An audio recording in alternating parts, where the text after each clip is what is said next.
भुलावा। अब नाम बता दो। बता देना।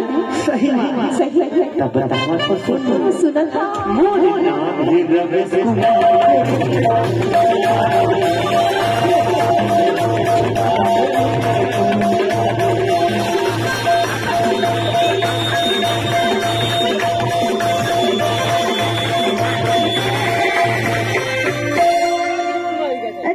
तो कैसे तब तो नाम बता दे यार। बाबू ना मोर आँखी छोही न देखा तो मोर नाम ले आने रख देते हैं। बता दे तब तो।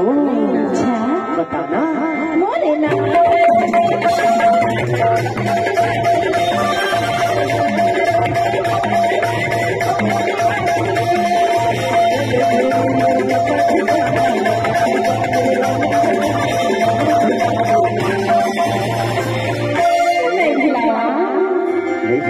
नहीं खिलावा जी।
नहीं लावा और दोनों ये दिसंबर में मैं आया हूँ और ये दिसंबर कभी